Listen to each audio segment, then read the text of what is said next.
Dahil na rin sa ang gaganaping barangay polls ay manual pa rin ang sistema, nakatakdang bigyang diin sa mga gaganap na Board of Election Inspectors ang kahalagahan ng masusing pagbibilang ng mga balota upang maiwasan ang anumang mga aberya.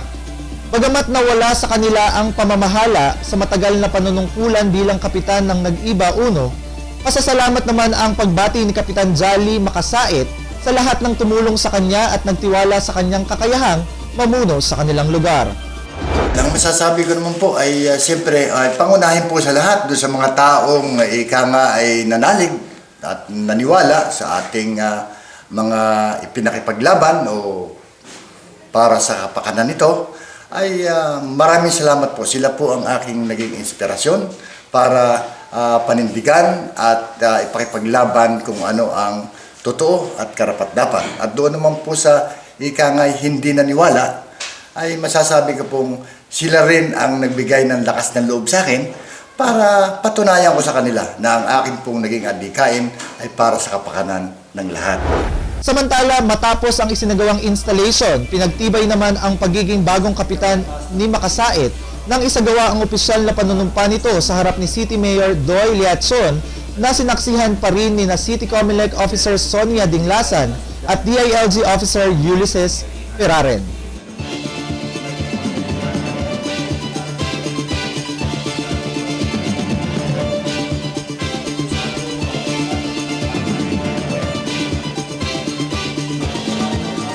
Ang iba pang mga balita sa amin pong pagbabalik. Build your home in the new city, Savannah Neo Calapan, a community with modern space planning for single detached and townhouse with floor area of 45 square meters and lot area of 45 square meters, 2-bedroom units. Affordable price package of 875,000 pesos for only 4,990 pesos monthly amortization through Pag-ibig. Other financing available through in-house and banks. Fronting the Filipiniana Hotel, Savannah Neo Calapan is walking distance to Regional Mall, which features Robinson's Retail Group anchored tenant, 2 cinemas with 150 seating capacity, children's play area, regional government center, IT zone, Eco Park, among others. Ongoing housing construction with several units ready for turnover. Grand opening of Savannah Regional Mall on December 2010. For particulars, call Marketing Management, RGV Real Estate Center Incorporated, 286-7527. 286-7567. Owner-Developer, Savannah Neo Calapan Development Corporation. Model units available for viewing or log on to www.rgvcenter.com. Sulit ba ang hanap mo? Worry no more! Nandito na muli ang kaunang sale ng bayan ng Super Joys. Siyak mag-enjoy ka sa napakalaking discount para lang sa'yo. Sa Super Joys, mas marami ka talagang pagpipilian sa iba't ibang klaseng furniture, lighting fixtures, decor, Home Depot products, at appliances. Meron pa ring 0% installment plan. Good for 3 months hanggang 12 months sa lahat ng major credit cards. Sunod na sa pinakamalapit na Super Joys outlet sa inyong lugar. Simula August 1 to 31, 2010. Super Joys, talagang your best. Have you been looking for the perfect piece of furniture for your home? Come, visit us at Homemark, the biggest furniture store in the South. From varieties of beds, sofas, dining tables, cabinets, occasional cabinets, and many, many more. At Homemark, we know the value of furniture. That's why we give the best quality at the lowest price. So why wait? Come and visit us at JP Rizal Street, Barangay Camille Mill. Homemark is truly the mark of your modern home. Di na bago sa sitwasyon ng Ubas Street sa Barangay Lalud ang mataas na tubig baha sa ilang bahagi ng kalsada dito na malapit sa tabing ilog, kung saan sa kabila ng napakainit na panahon kanina, makikita pa rin dito ang halos hanggang tuhod na tubig baha na paulit-ulit na dinadaraanan ng sasakyan at ng mga batang papasok sa kanilang paaralan.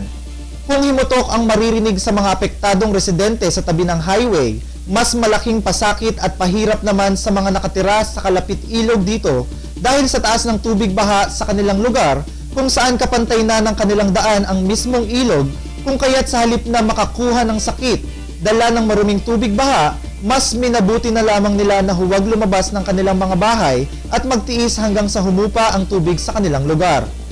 Laging binabaha. Siguro sa sobrang baba na ng ilog. Hindi naman po kayo nangangamba kasi, di ba, ang dami ngayon sakit, especially sa dengue. Marami na po ang namatay. Nangangamba din dahil na ang aking mga apo ay lagi na lang ang may sakit. Lahat kami may sakit. Pati yung aking mga mag-aaral. Dapat ay mapukayan siya. Ang sabi naman noon pa, sabi nila hukayan daw yung ilog, lalagyan ng pinakanday. Ay hanggang ngayon. Bagamat hindi rin maiiwasan na paminsan-minsan ay lumabas upang bumili ng pagkain o mag-opisina, nagpapabuhat na lamang sila sa kanilang mga kasambahay, huwag lamang mabasa. Hindi na nakakainis dito, kaunting ulan lamang, bahang-bahan na kaagad. Hindi ko alam kung bakit. Kasi ilog naman natin dito maluwang naman ating ilog din Hindi pa natin lang baha. Pag kaunting ulan yan, bahan ng ganyan, puno na kaagad ng tubig. Yung mga nagtatrabaho dito, lahat pangko pag nilalabas namin. Pati mga bata, nahihirapan naman pati mga bata din Hindi makapasok ng ayos. Paano nga baha? Sa kabila ng panganib na dala ng maruming tubig baha, higit ang dengue na nakamamatay, may mga batang naglalaro pa rin dito at animoy di alintana ang posibleng maging kapalit ng pansamantalang kaligayahan sa pagtatampisaw sa tubigan. Maliban dito, pinangangambahan rin ang walang takip na kanal dito na di umano'y minsan nang nagdala ng kapahamakan sa isang bata dahil sa pag-aakala nito na may daan pa dahil sa taas ng tubig baha sa kalsada. Kasabay ng mga usaping kinahaharap hinggil dito, pawang panawagan ng mga residenteng lubos na apektado sa sitwasyon na maisaayos na ang dapat maisaayos bago pa man magkasakit ang kanilang mga anak na lubos nilang pinangangambahan sa ngayon.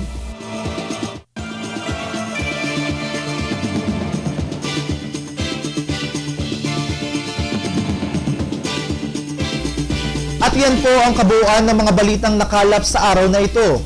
Para po sa inyong comments or suggestions, mga balita or informasyon na nais ninyong iparating sa aming programa, tumawag po lamang sa TVNet hotline sa numero bilang 043-288-4240. Ito po ang TVNet Newsline, katotohanan at serbisyo hatid sa mga Mindoreño. Ako po si Maximo C. Clauso Jr. na nag-iiwan sa inyo ng isang mapayapa at magandang gabi.